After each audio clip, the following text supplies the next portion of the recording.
자, 이제 산화한원의 정의에 대해서 말씀드리겠습니다. 여기서는 뭐 산화한원의 정의가 여러 가지 됐는데 가장 중요한 거는 산화수를 가지고 보는 게 가장 좋아요. 이제 산화수를 가지고 보는 게 가장, 그러면 앞에 산소, 수소, 전자 이런 거 신경 안 쓰고 산화수만 계산을 하면 뭐든지 다 이렇게 산화한원이 되는데, 우리가 여기서는 우리가 그 머리카락에 그죠? 다이설파이드 결합을 끊고 빼고 할 때 아까 전에 뭐가 어떤 분자가 들어갔으나 수소가 들어갔고 또 그냥 수소 빠져나왔잖아요. 그러니까 수소와 연관된 거, 즉 그죠? 아이고. 수소와 연관된 걸 보면 결국에 요거 수소화합물이 수소를 잃을 때 산화라 그러고 수소와 화합할 때 한원이라 그러잖아요. 그죠? 자, 봅시다. 여기서 보면 다이설파이드 결합이 이렇게 갈 때 어떻게 됐나요? 이렇게 갈 때 뭘 얻었죠? 수소를 얻었죠. 수소를 얻었잖아요. 수소가 없다가 수소를 얻었잖아요. 그럼 어떻게 된다? 수소를 얻었죠. 수소와 화합할 때 뭐가 됐나요? 머리카락은 뭐가 된 거죠? 머리카락은 환원이 된 거예요. 머리카락은 환원. 이때 환원. 그죠? 왜? 수소를 얻었으니까. 반대로 수소를 잃었잖아요. 여기서 여기로 갈 땐 수소를 잃었잖아요. 이럴 땐 뭐죠? 산화가 된 거예요. 머리카락은. 왜? 왜는 그죠? 수소화물이 수소를 잃을 때 산화가 되는 거고, 수소와 화합할 때 환원이 된다 그랬잖아요. 그죠? 물질이 수소와 화합할 때 환원이 됐죠? 그러니까 여기서 처음에 수소와 화합하니까 환원이 된 거죠. 그 다음에 수소를 잃으니까 산화가 된 거잖아요. 그죠? 그러니까 결국 뭐냐 하면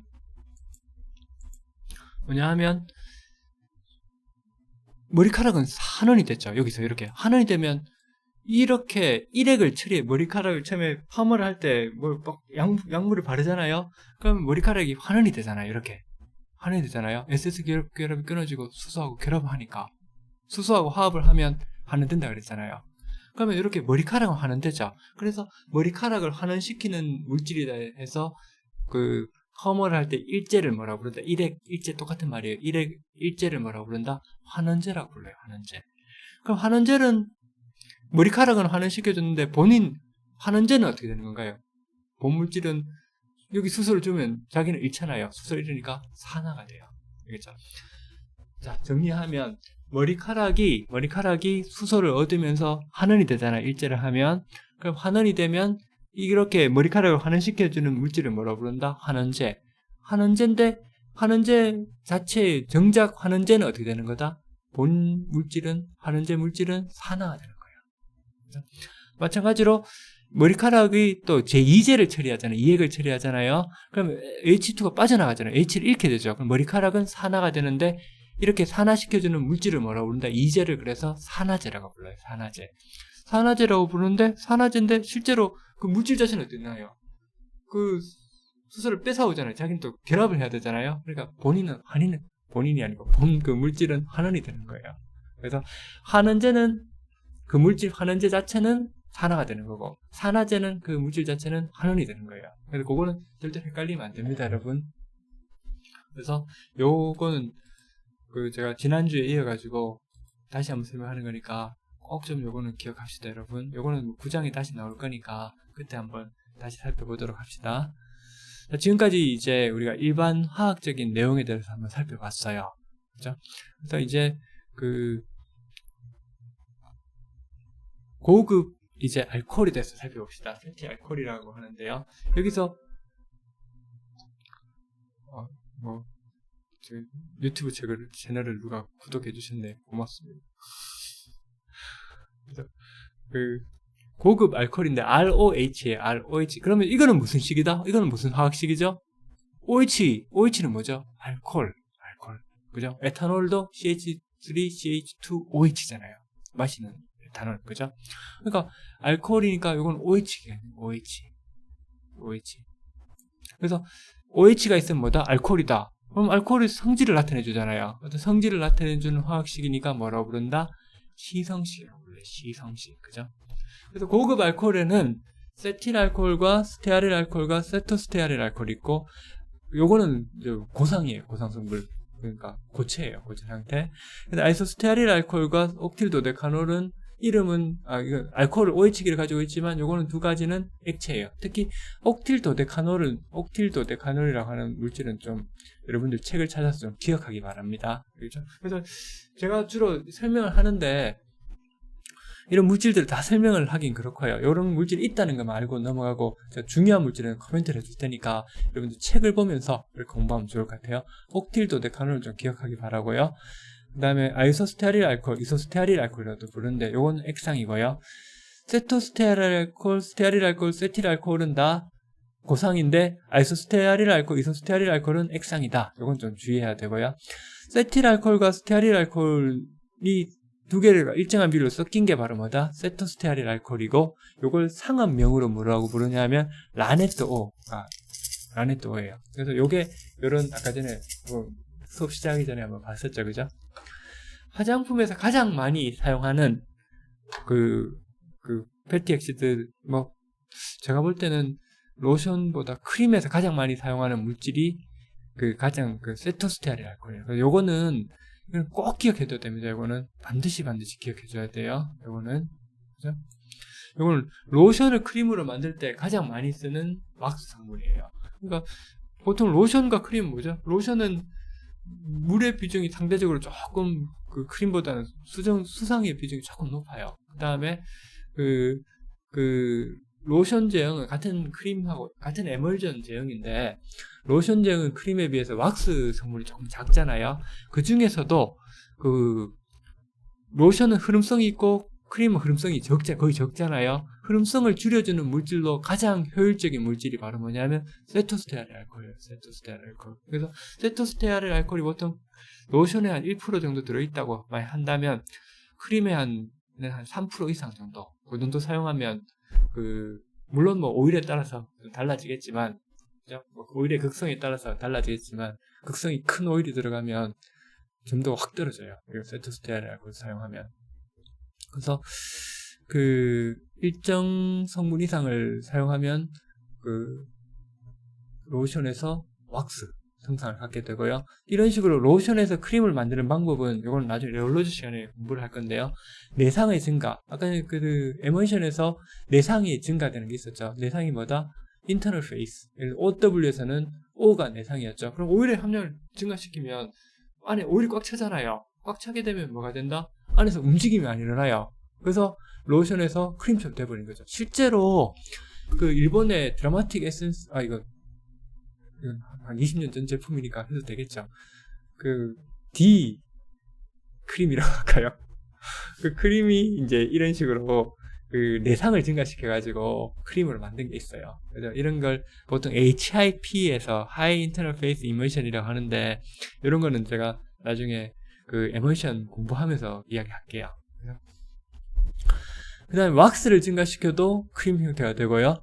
그 다음에 수분산성 고분자 함량. 그죠? 예를 들면, 앞에서 우리 중화시킨다 그랬죠. 카보모 같은 걸 많이 사용하면 젤처럼 되잖아요. 젤도 수성 젤인데 굉장히 흐름성 있는 젤이 있고 굉장히 딱딱한 젤이 있잖아요. 흐르지 않는 젤. 그죠? 그게 로션에서 크림으로 넘어가는 그런 형태로 보시면 돼요. 그죠? 그래서 로션을 크림으로 만드는 방법은 크게 3가지 정도가 있다 하는 걸 좀 기억해 주기 바랍니다. 그 다음 오늘 가장 중요한 화장품에서 가장 중요한 원료를 가장 중요한 걸 하나니까 아주 중요한 원료를 몇 가지 꼽으라면 그 중에 하나가 세토스테아릴 알코올이에요. 그러니까 이거는 책을 보면서 꼭 좀 기억해 둡시다, 여러분.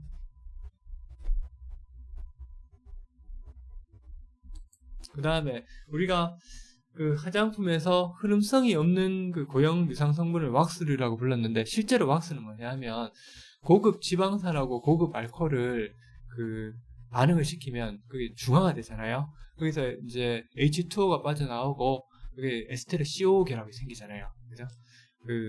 에스테르 결합을 주로 왁스류라고 부르는데 이게 보통 바로 반응이 일어나서 그런 게 아니고 동식물에서 원래 이런 걸 얻을 수 있어요. 얻을 수 있고 그죠? 탄소수가 보통 한 20-30개 정도 되는 건데 요렇게 이제 에스테르라도 요렇게 얻는 게 있고 그냥 이제 지방산하고 알코올 이렇게 반응시켜가지고 합성으로 얻는 것도 있어요. 에스테르 오일. 그걸 이제 다음 장에서 설명을 할게요. 여기는 뭐 특별히 그 공부할 거라기보다 일단 카나우바 왁스가 식물 왁스 중에서 경도와 융점이 가장 높다. 이 정도만 기억하고 칸델릴라라든지 라이스 왁스는 그렇게 많이 쓰진 않아요. 특히 밀랍을 많이 써요. 밀랍. 비즈 왁스죠. 그죠? 벌꿀 벌꿀이 아니죠. 벌이 지은 집. 그죠? 거기서 채취한다는데 제가 직접 오일은 봤는데 밀랍은 직접 본 적은 없고 사진으로 봤어요.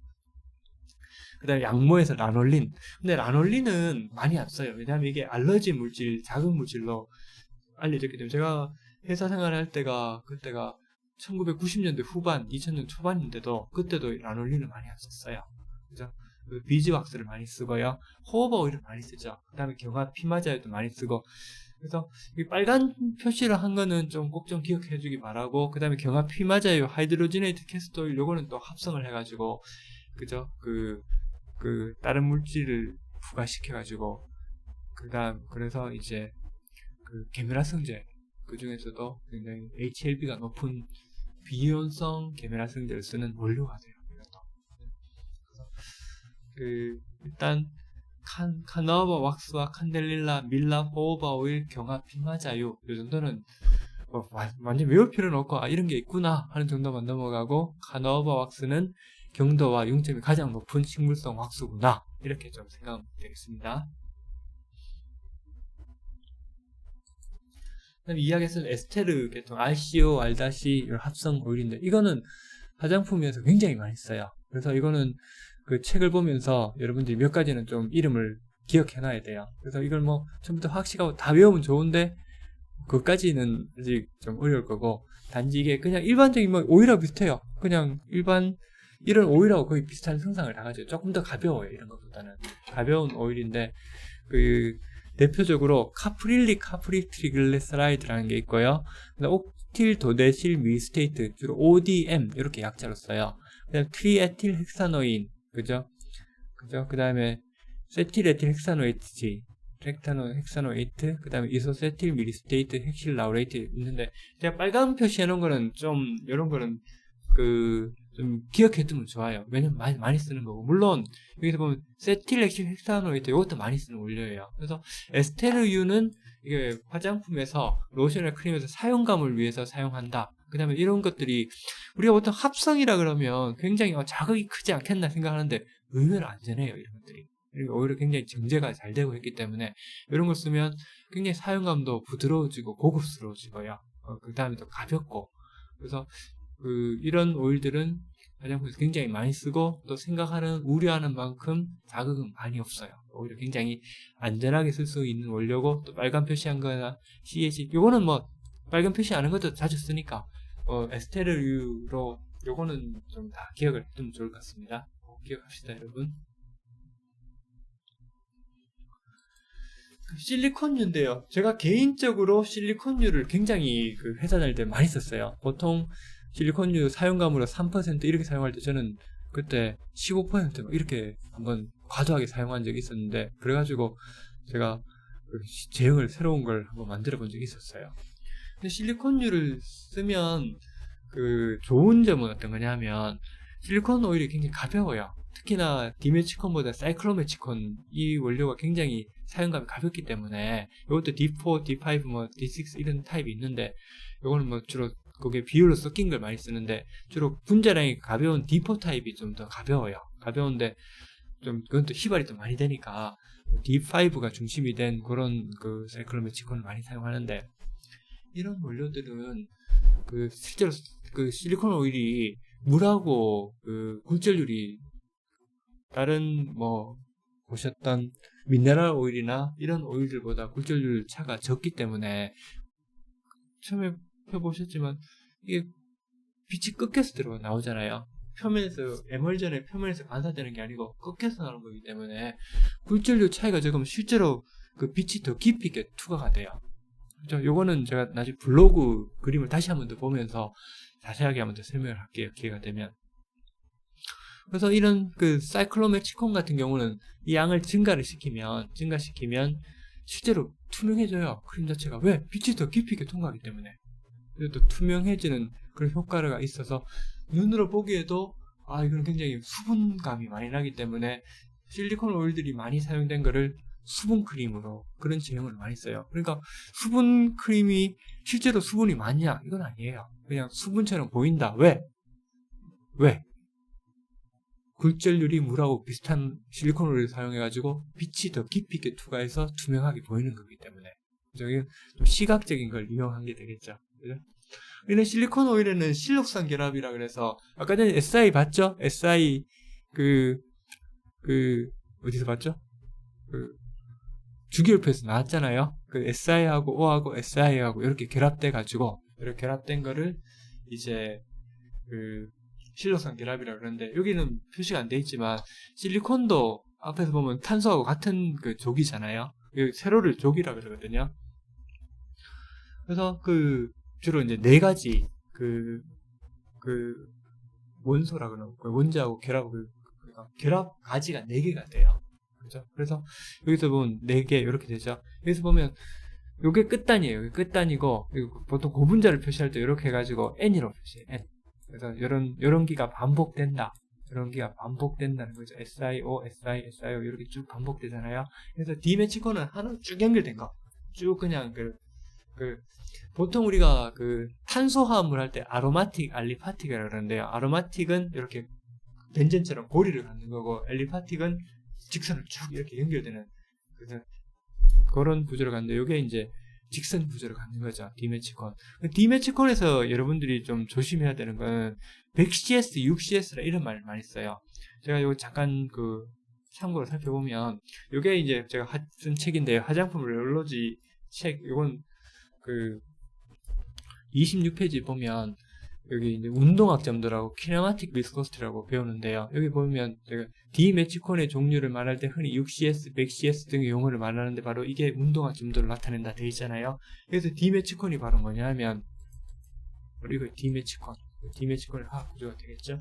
그래서 100CS나 이런 것들은 바로 제가 설명하기는 어렵지만 이게 점도를 나타내는 걸 가지고서 디메치콘은 분리를 하는구나. 종류를 나누는구나. 그러니까 100CS가 주로 소포제로 많이 써요. 크림이나 이런 것들을 나중에 공정을 500kg, 1000kg 하다 보면 홈믹스로 막 이렇게 교반을 하잖아요. 그럼 거기 거품들, 기포들이 많이 생겨요. 이걸 효과적으로 이제 꺼뜨리기 위해서는 계면 현상을 이용해야 되는데 거기서 많이 사용하는 게 디메치콘이다. 이렇게 생각하면 되고 주로 100CS 운동학 점도는 100cm 스톡에 디메치콘을 사용한다 이렇게 생각하면 되고요. 그래서 사용감을 위해 사용되는 게 주로 사이클로메치콘이에요. 사이클로메치콘. 요거는 요렇게 이제 요렇게 된 것들이 이런 식으로 고리를 형성하고 있죠, 그죠? 고리를 형성하고 있는 거죠. 요게 이제 몇 개가 됐느냐? 요게 N이 그죠? 요 N이 요게 아니고 여기서는 N이 이런 게 반복되는 거고 요게 지금 칙세처럼 이렇게 연결되는 게 아니고 N이란 건 N이 4개짜리 요게 이런 게 4개가 SI, 요게 4개가 이렇게 돼 있는 거고 SI, 5개는 이렇게 형태, 6개는 헥사 이런 식으로 되는 거예요. 무슨 의미인지 알겠죠? 요거는 일자로 쭉 요게 연결되는 거고 요거는 뭐냐? 요게 물론 요게 4개가 있다는 건데 요 4개가 하나, 둘, 셋, 4개가 연결되어 있는 환상으로 연결되어 있다는 그 의미가 되는 거예요. 그렇죠? 사이클로메치콘하고 디메치콘은 굉장히 중요하기 때문에 요거는 꼭 그 책을 보고 공부를 해둬야 돼요. 그 다음 메칠페닐 실리콘이라고 있는데 요거는 책에 보시면 요런 두 가지 타입 다이페닐 요게 페닐 그죠? 다이페닐 디메치콘 요런 식으로 디메치콘은 쭉 이렇게 선으로 쭉 일직선으로 연결된 거니까 그죠? 그 다음 페닐 트리메치콘 해가지고 이런 것도 있는데 요런 종류가 있구나 하는 정도만 알고 넘어가면 되겠습니다, 여러분. 그 다음에 요 책은 다음에 기회가 되면 참조를 하기를 바라고요. 그리고 오늘 이제 주요 내용이 이제 계면활성제예요. 계면활성제. 이거는 4장에서 제가 이제 오늘 이야기한 내용들은 대부분 다 4장에서 한번 관련되는 건 다 다룰 거기 때문에 이런 게 있구나 하고 가벼운 마음으로 들으면 돼요. 오늘은 예행 연습이구나 이 정도로만 생각하면 됩니다, 여러분. 일단 계면활성제 구조는 친유성과 친수성으로 나눠져요. 친수성은 뭐다? 그 물과 친한 부분, 그죠? 하이드로필릭, 하이드로가 수상 뭐 물 이런 거 있잖아요. 필릭 좋아한다, 친하다. 하이드로필릭한 파트가 친수성이 되고, 근데 하이드로포빅 그 물을 싫어한다 또는 리포필릭, 리포가 기름이잖아요. 리포필릭 기름을 좋아하는 이게 친유성 부분이에요. 그래서 계면활성제는 이런 식으로 표현을 많이 해요. 친수분은 주로 동그랗게 표시해주고 친유분은 이렇게 되죠.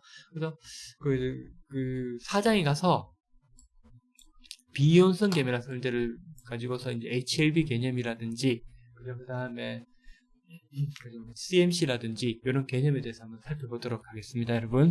그 전에 이제 그 음이온성 계면활성제는 앞에서 살펴봤던 것처럼 비누와 반응 뭐 이런 걸 거쳤을 때 음이온성 계면활성제가 되고, 양이온성 계면활성제는 이게 아미노산계 계면활성제처럼 이거 뭐 양쪽성이 될 수도 있지만 그 플러스 되는 거예요. 그죠? 플러스가 되는 부분들이 있고, 그죠? 비이온성은 아예 이온화가 안 되는 거예요. 그죠?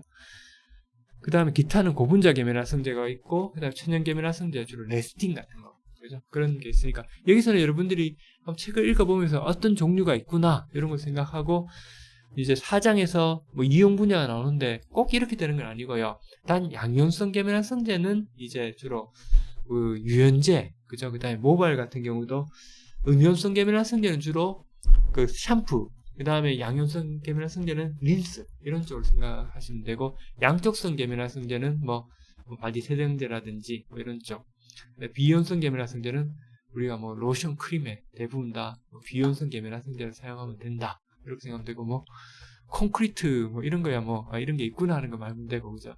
가장 중요한 건 비이온성 계면활성제예요. 비이온성 계면활성제를 이제 여러분들이 활용을 잘해야 되는 거고, 물론 음이온성과 양이온성도 일단 뭐 세정 제품이나 린싱 제품에는 많이 사용된다 이런 정도로 기억하면 됩니다.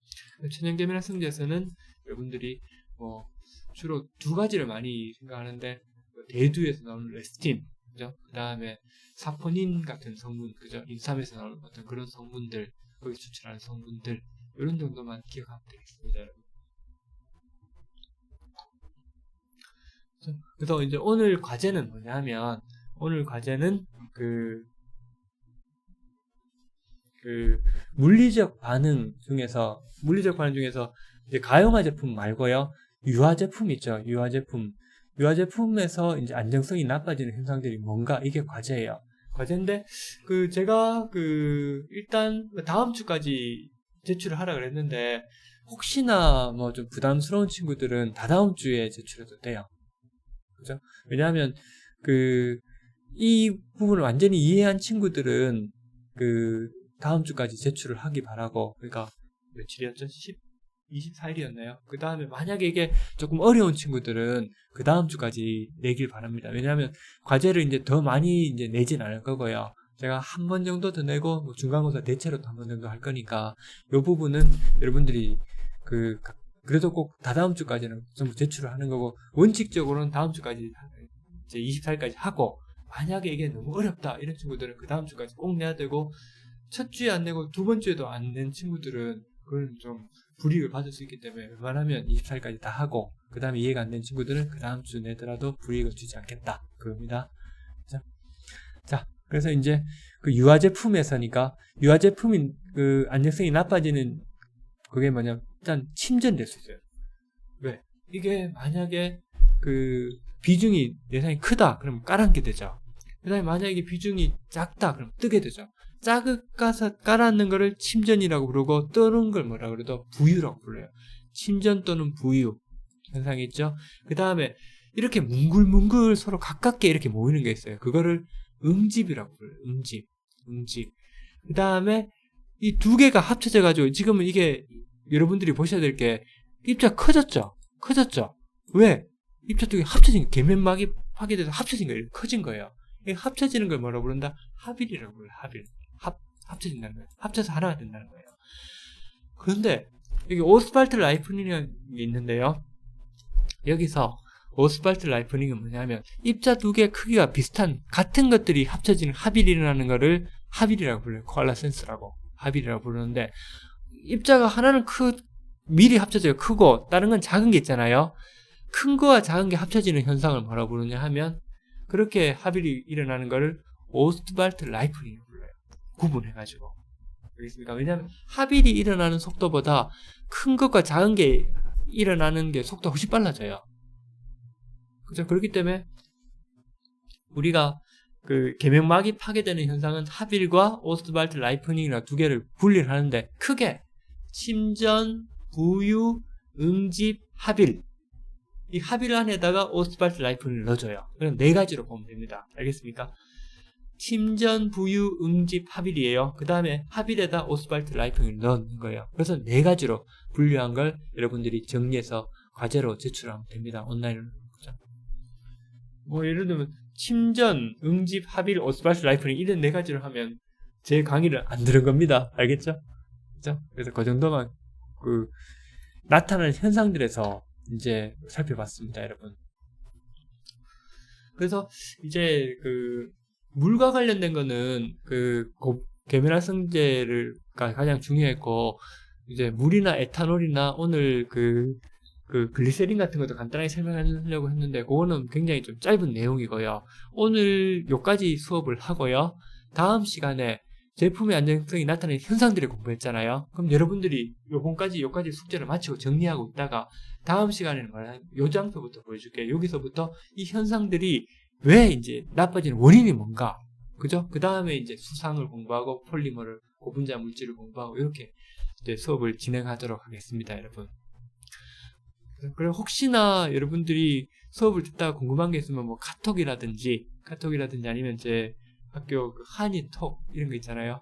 이런 쪽으로 보내주면 제가 그 여러분들한테 따로 이제 뭐 바로 답장을 못 하더라도 수업 전에 제가 여러분들한테 답을 주고 그렇게 수업을 시작할게요.